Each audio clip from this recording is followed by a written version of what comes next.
What's up, guys? It's Double Room here, back with another game reaction, and this one is to the Celtics Heat game that happened tonight. And wow, was this a strange game.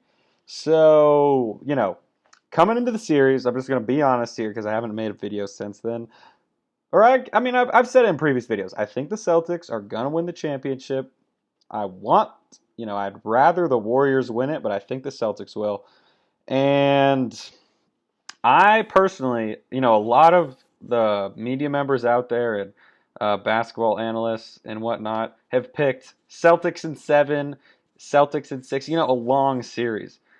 And I personally felt like, who is this Heat team played? Atlanta Hawks, not that great, horrible defensive team. Philadelphia, who has an injured Embiid and an aging Harden, also not a good defensive team. So I really felt like this Celtics team would cause Miami's offense problems because they don't really have, that's what's actually funny. So they don't really have a guy that you, in theory, think is going to be getting 40 points, 30 points on a night like Giannis.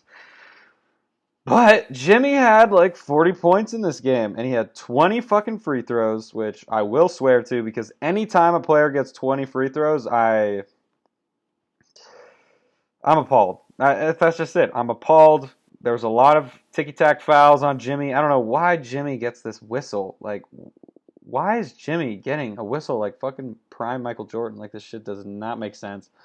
But anyways, that's besides the point. So I personally felt like the Celtics were going to take care of this in 5 games, maybe even a sweep. I think Brooklyn and Milwaukee are better teams than this Heat team.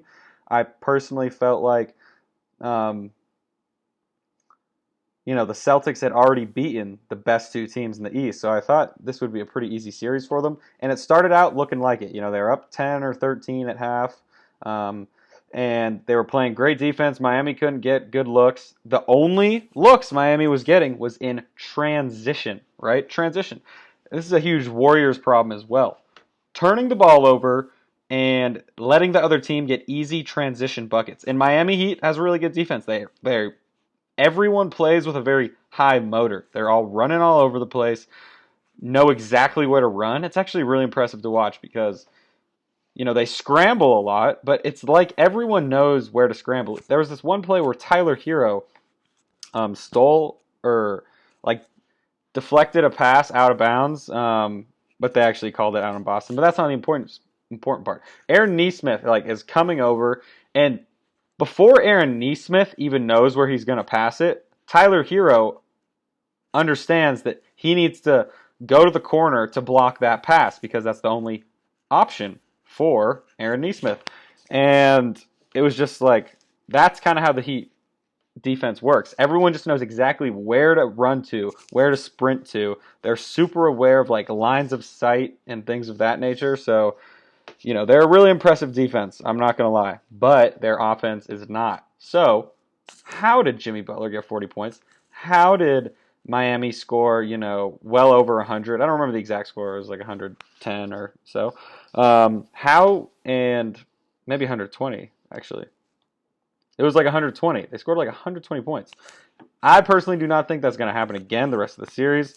Boston just came off the most physical series in the playoffs against the best player in the league, and it was a 7-game series, and they're tired. They had a 1-day turnaround. Miami's well rested. That's my excuse planted.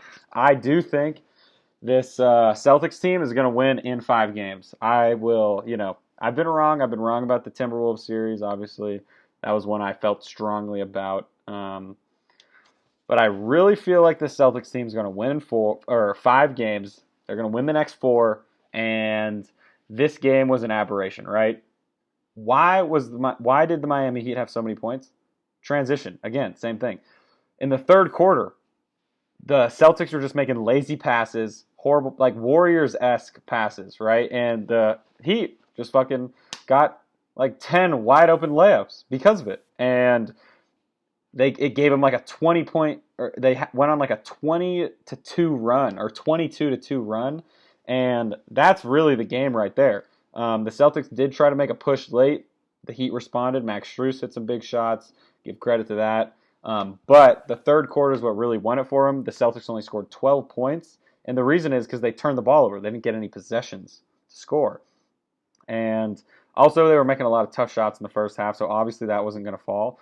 But when you turn the ball over, you let the other team get in transition, and transition is like, I don't know the average offensive rating, but an offensive rating in transition is going to be, 120, 130, 140. Like, it's the most efficient way to score points in the NBA in transition. So, I think the Celtics will clean up their turnovers. Some of them were forced, credit Miami's defense, but a lot of them were lazy, bad passes, didn't know where they were going.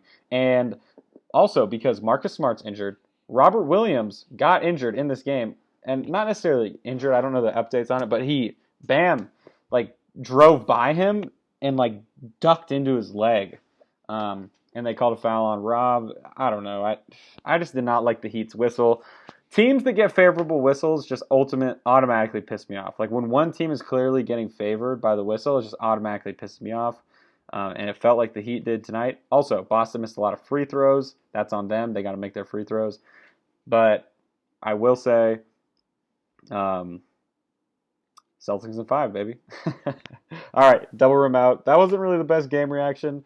Tyler Hero had an all right game. Jaylen Brown hit some shots, but yeah. Anyways, peace out. Thanks for watching.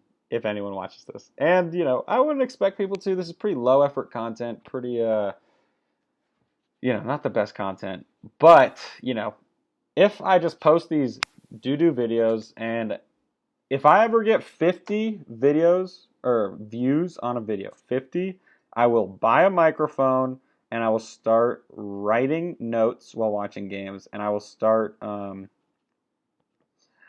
start writing notes while watching games, and I'll go through the notes in a more succinct order.